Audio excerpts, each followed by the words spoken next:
Yeah. I got you this book. All right. I'm ready when you are. Okay, ready. Hello, everyone. Welcome back to We Know What You Like, Lucia. Katie. And today we are going to continue our Bridgerton talk with... Which one are we reading? I forgot. Well, I don't know why for a second I thought that was the third one. No, that's the fourth one. Yeah, so that's why I hesitated. That's fair. Hello, everyone. Welcome back to We Know What You Like. Lucia here. Katie. And today we're going to be talking about book 4 in the Bridgerton series, Romancing Mr. Bridgerton, aka Penelope and Colin's book.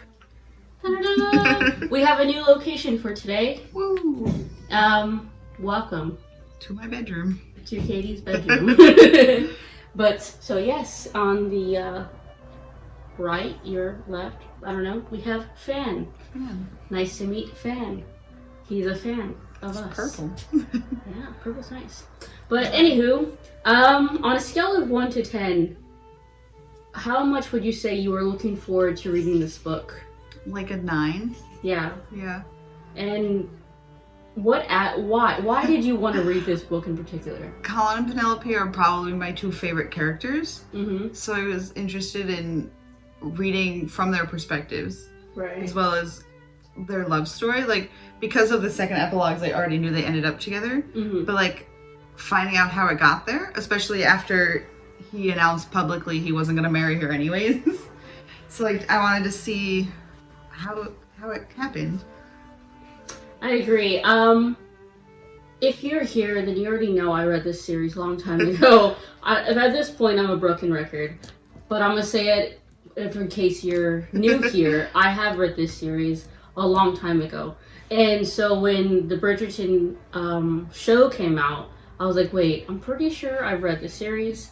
Looked it up. Oh, by Julia Quinn. Yep, I have read it. And so when we finished watching the series, well, at that point, that was your third time watching it and my second time. Right. But Katie and Sam's first time watching it, we decided to go back and read this books itself. Mm-hmm. And yeah, it made me love Colin and Penelope even more, reading the first 3. Yeah. First 3. And then watching them through the show made me love them even more. And I was like, Penelope the goat, Colin the goat. And so rereading their story and made me love them all the more. Now, would you say this is your favorite so far in the series? It is my favorite so far. And I think it's because of the realistic aspect to it. Yeah. Like, the other stories have very, like, off-chance kind of romances. Like, say hi to those dogs. Yeah, Jesus. Like, love at first sight with a stranger, or these massive, like, romantic gestures that happen, obviously, but aren't the normal. Yeah. Whereas this is more normal. Like, it's a very slow burn. Yeah. Literally they've known each other for 12 years? Yeah. A very long time. Well, no, probably even longer, because she was whistled down for 12 years. Yeah. So they've known each other even longer since she was a kid. So, and I love how she says she fell in love with him. Yeah. You know, it was, her heart was beating, and she's like, I'm sure his was too, but because he fell off a horse. Yeah. It definitely made me laugh reading that. And, but yeah, I totally get it. And I've mentioned this before with how Penelope sees herself as the unpretty one, how she has body issues. I totally relate to that in all aspects. And so I felt like when going back to like the second book, I felt related more to Kate and Benedict, not Benedict, and Anthony and their story, but even more so with Penelope. I feel more connected in that, oh, that's me. I see a reflection in the mirror in some sense. So that made me enjoy her story and his story all that more. And for those who don't know, I love to read and love to write, as do you. Yeah. So both characters of Penelope and Colin, they're both big writers. Yeah. And there's always that gut feeling of trying to like show the world, or even show someone close to you, show someone your work, and it's so nerve-wracking, and it can be very heartbreaking to try and put yourself out there in your work. And it's like, what if someone doesn't like it? And like for those who don't know, I also love to draw. So do you. Right, yeah. Wow, are we the same person? No wonder we get along. But like my mom would always tell me growing up, Lucia or Lucy Bear, you're your own worst critic. And that's also a very big general theme of this book in some aspects, but there's also so much more. And we can also delve back into that in later parts of our topic, but I just wanted to say that's why I really enjoy this book. Right. But I also related to it really well because I too, as a middle high schooler, had a desperate crush on a good friend of mine. For years. I didn't get her happy ending, and that's okay because like happy where I am. But it was like fun to like watch that actually happen, like the things I had fantasized as a child. It was kind of fun. Unrequited love, y'all. It sucks. It sucks. Like, oh, you're telling me, like, or like those loves, they're like that could have been. It's like, oh, they only got away, sort of thing. Like with Benedict and Sophie, there was one that got away, but it came back full circle, so they got each other. So if they got their happy ending, for those who have been any sort of crushes or love, sometimes you have those unrequited ones, quieter ones. You have the ones that got away. If only our lives of romance novels, Right. It's also just such a sweet book. Like there was no like massive scandal or like big blowout of anger or whatever. It was just a very sweet and simple storyline. I think that's why I liked it so much. Sometimes you need those heart-fluttering books to make your heart at ease. Honestly, like I read this book today. Literally like 30 minutes before I came over here. I was like, I'm done. I loved it. Yep, I loved it as much as I remembered. And I just literally was like sprawled across my couch the entire. It took me like 5 hours to read it. And I was like, I'm just so happy reading this. And that's what I think is so great about Penelope and Colin. And huge shout out to Julia Quinn for writing these characters that are very relatable to people. Because this book came out what year? I don't know, a while back. First mass market printing in 2002. Okay. How old was I? I can't count right now. I was like 8. Yeah, it must have been about 10 or 11 or something. When did you start reading romance novels?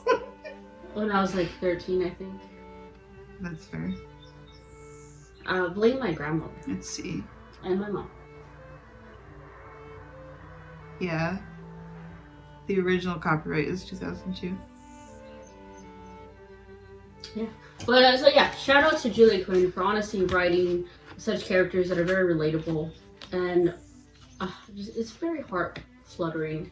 Some very so you were talking about lack of scandal, which is true. There was no like, oh, you lied to. Well, there was a lied to me sort of thing, but it wasn't like a. It wasn't for. Like, you lied to me for who you were. I guess technically that there was that because obviously Penelope was so down, but it's like when it came down to you lied to me, but it could harm you. Yeah, that's what he cared more about how it hurt her than anything. Yeah, and there was no scandal like he didn't suck on her boob in the middle of a garden. That's true. Hey. He was very worried. A perfect gentleman. Perfect gentleman, and yet he did suck on her boobs in a moving carriage. Oh, I forgot about that. He did do that. And they're like, oh, we gotta stop right in front of your house. And you know what? They did have sex before marriage. I think they all have. No, not Kate and Anthony. No, it was after. Daphne and Simon also after. Oh, it was just Benedict, huh? Yeah. Damn, alright. It's because he didn't think she was a lady. Hey, she was like, I'm not a lady, let's get to it. But, that's another thing. Anywho, I don't know, this book made me heart-fluttering. Any particular scene that you really loved, or like multiple scenes? I think I like when she's telling him how much she loves his writing. It was very sweet to see Colin like kind of bashful. Yeah. And giddy and like blushing. He was just excited that she liked it. And he even like wrote, or not wrote, but he even was saying in his thoughts in the book, it's like, I can't believe I'm feeling this way about Penelope. And it's like, nothing wrong with Penelope, but I've known her forever. Like, and I think that's one of the things that we were talking about earlier about like the slow burn aspect about knowing someone for years and then you start developing feelings for someone. That's very realistic. And it's funny because it's so slow and then all of a sudden it's very sudden. It was like really, really slow and then he's just like, yes, okay, let's go. Let's get married today. He literally, he was candling her down the carriage. He's like, are you going to marry me or not? Yeah. And she literally falls at his feet. She's like, what? And then freaking Portia, freaking thick-headed. Oh, he's freaking marry Felicity? No, he's like, what are you talking about? And there's never been one single part that wants to marry Felicity, right? Yeah. Yeah. Like, it's like, I want to marry Penelope. Where have you been? Right? And literally nobody in that room except for Felicity knew what was going on. Yeah, she was all like giddy and laughing. She's like, I know what you were talking about. It was great. Like, I love romance novels. It's very fun. I know it's like not your main. I mean, these are the first ones I've really read, so. There can be some really bad ones, though. Yeah, my TBR list is still mostly fantasy, but that one TikTok where that bully romance, and I was like, no, that is not for me. No thanks. And you're like, what kind of books does TikTok think you like? I'm like, spicy, but not that one. That's just a hard no for me. Right? If maybe I'll share it with you all. Maybe not. I don't know. I haven't decided. I'll think about it in editing. But it was yikes. One of my particular favorite scenes. There was just so many. The whole book, favorite scene. Well, technically, I really didn't like close it. Well, I guess. Well, okay. Sunday I read like 30 pages, and then the rest I read today. So technically I closed it. I did read most of it yesterday. Go us. But, oh god, okay, let me think of a favorite scene. Oh, when she's walking from her house to his house, and it's kind of starting to drizzle or whatever, and he's like, you know what, should we dance? She's like, that won't be weird. Yes. Obviously, at this point, he hadn't developed any sort of like special feelings for her. Right. But it was just like so boorishly cute, charming. You know, it was like, oh, they're so cute. I loved watching her gain her confidence throughout this. And Lady D, one that's just like pushing her, beautiful. She's like, I was very much like you when I was younger, a wallflower. Right. And you know what? I got to stick up for the wallflowers. I was like, yes, Lady D. And then, you know, at the end, when they said who Whistledown is, you have Lady Danbury, she's like clapping her hands. I was like, yes. And she like gave someone her her cane. Yeah. I was like, yes. I just loved it, and like as the book goes on, she just gets more and more sure of herself, and it was so nice. One of the particular scenes is like, okay, like when she first asked Colin to kiss her, she was at first gonna say no, never mind, and she's like, no. Yeah. I've never been kissed before. Great movie. If you've never seen it, never been kissed. Drew Barrymore. Go watch it. I watch it at least once every year because heart-fluttering feelings, and I love romance. Go watch it.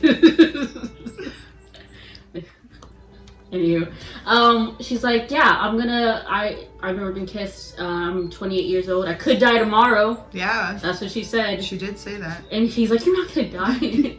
I mean, if he was talking to Anthony, he'd be like, she could die tomorrow. Right. She really could. Look at father. Look at. And then that's what Penelope should have said. Look at your father. I could die tomorrow. That's terrible. It is terrible. Knock on wood for any people watching this that you don't die tomorrow. For me, I don't want to die tomorrow. Anyway, enough of that morbid talk. Anyway, she's like, yeah, kiss me. And then it was awkward at the end because he's like, wait, what are these emotions that I'm feeling? Yeah. He's like, he didn't want to confront them yet. Kind of just pushed him away. Yeah, he was like, I've known her forever. What am I doing? And poor Penelope is like, he just kissed me out of pity. I'm watching this other show where this guy basically stayed with this girl for years, and eventually they got into a romantic relationship, and I was like, stop giving her that pity dick. It's not helping. She crazy. I'm being serious. It's Beautiful. such a great show, though. I always cry watching it. Wonderful. Watch your anime, people. Fruits basket. Anywho. Another scene that I really liked was going back to when, or we kind of really didn't touch on it, but like when Penelope finds out about Colin's writing, she's like trying to, like, it's not, you know, kind of reading. I'm gonna check it out. I'm not gonna flip the page, it's okay. Right. And then he's so angry when she catches her, and that I feel like is a very realistic emotion. It was nice to see some other kind of emotion from him. Yeah, because he's always so very jolly and, you know. Yeah. And that's when Penelope had said this before, if Colin shows you an anger, he either trusts you to see that, or he, you know what I mean? Because he's always so jolly about everything. And so, and then Penelope realizes a little bit later in that scene about this anger, it's like because he felt embarrassed. Right. And it's like, going back to what we were talking about earlier, it's like, I completely understand that. You don't want someone to see your work that you spent so much time on because you don't want to feel like that you're not good enough. Yeah. And it's beautiful that he realizes that he can share that with her. It is, yeah. And then it goes back to later on, or goes forward to later on, when he realizes that he's angry at himself because he's jealous that Penelope is able to have something in this world. Yeah. And that was his main thing all along, which it kind of got muddled in the middle. He says in the beginning, like, oh, I'm just a regular Bridgerton. I don't have anything. And then it kind of just stays quiet and he goes back full circle. It's like, hey, I don't have a stamp in this world. You know, Penelope does. She can't say her name. Right. As like she's Penelope Featherton is Lady Whistledown, but she knows. And so I think it's a beautiful thing that he realizes, one, that he can be true to himself, to lay out himself basically to the world. But in the end, she did get her Lady Whistledown, which I love that scene. It's a very good scene. I enjoy it a lot. Any other scenes you liked? All of them. Honestly, they're so good. I don't think there's a scene in this book that I didn't like. It's hard to pick a favorite. Yeah. It really is. In my mind, because we watched season 1, were you like having those actors as some of those scenes in your head? A little bit. I definitely was like imagining Portia from the show just shitting on Penelope.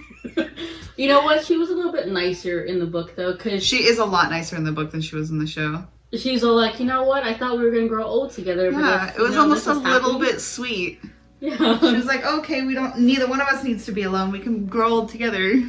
And he's like, well, if, you know, that is a mother's want to see her kids happy. So if you're gonna be married, this guy looks very pretty right now. It does look really pretty. I pay for a good view.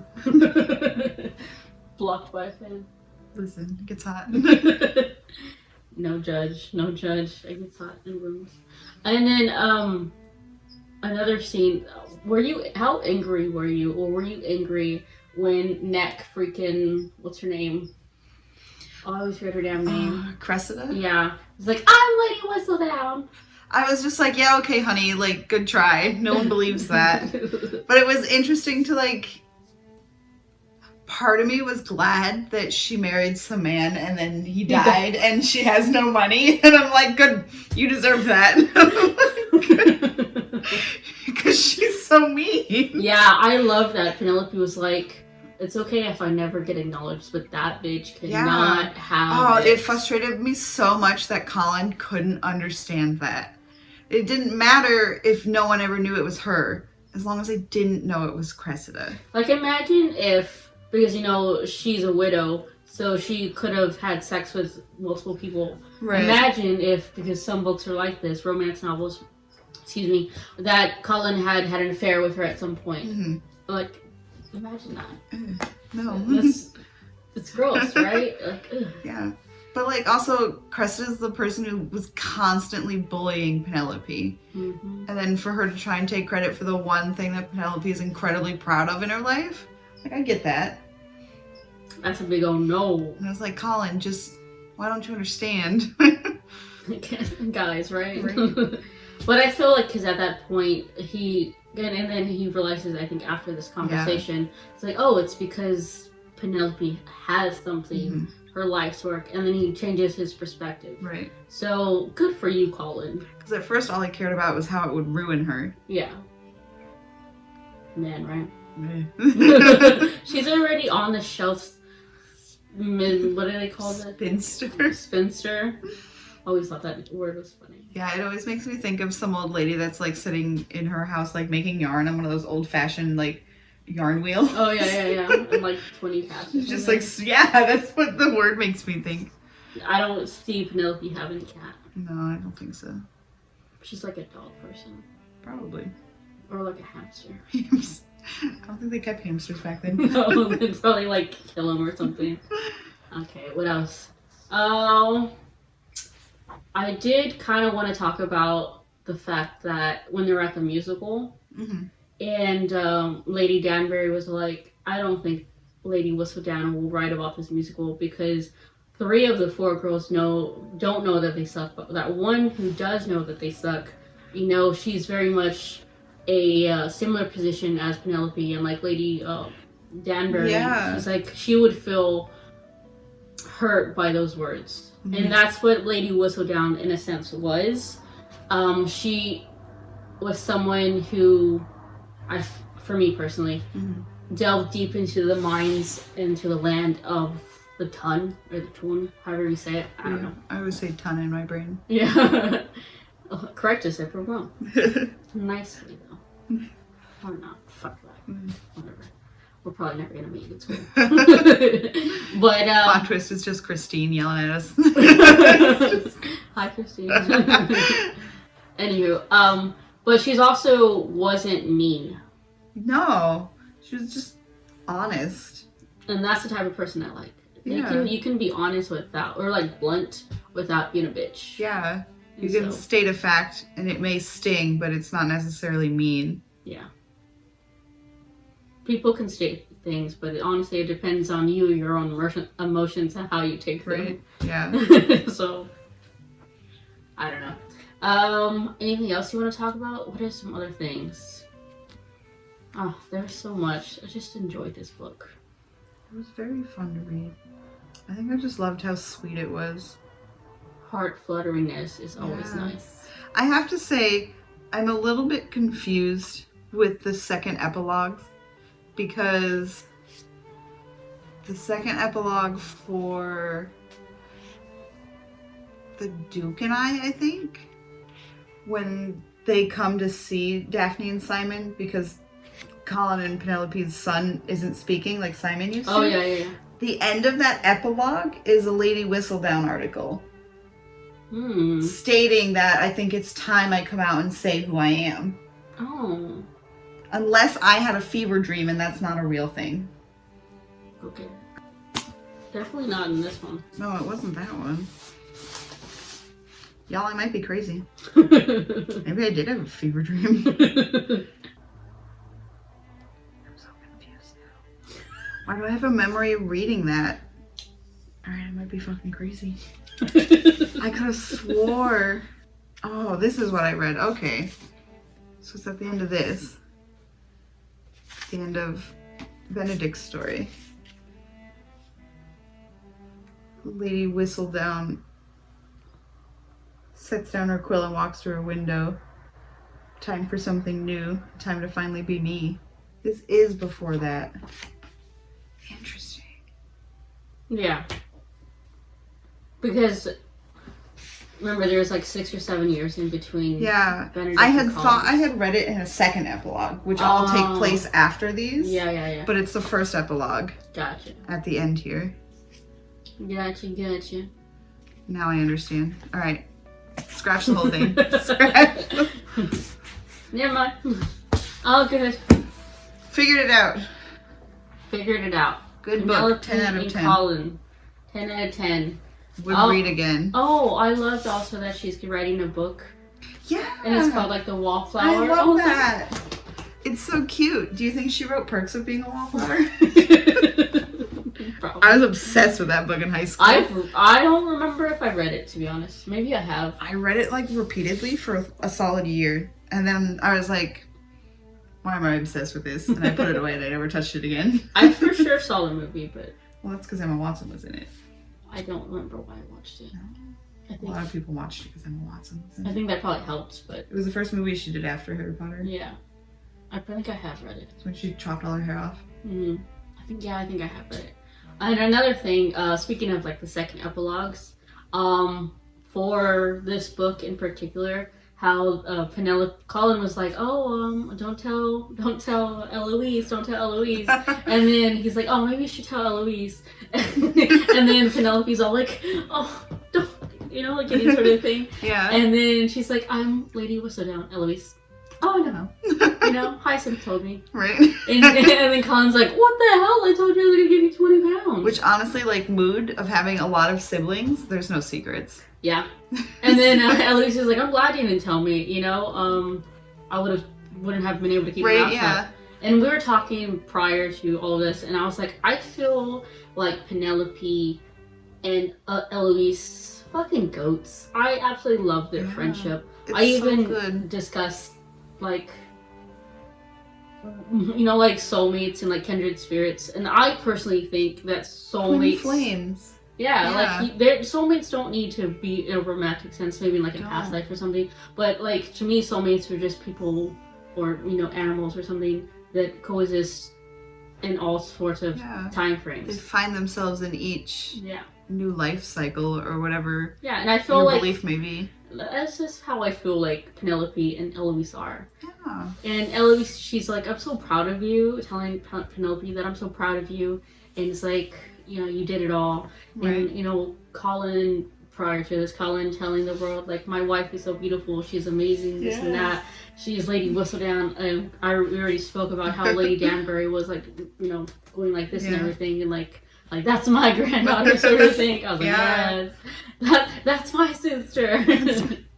I feel like I've said before, I feel very kindred spirit with Eloise and Penelope, and in this series book in particular only added to that. Yeah. And shout outs to Hyacinth having more character. Yeah, I love like now she's older, you actually get to like know her. We know her more than Francesca. Yeah, and Gregory. I don't even know who that is. His book is coming soon. I know. I think after. I don't remember if his is before or after Hyacinth's. Probably Hyacinth would be the last, I'm thinking. Let's see. I don't think it tells me.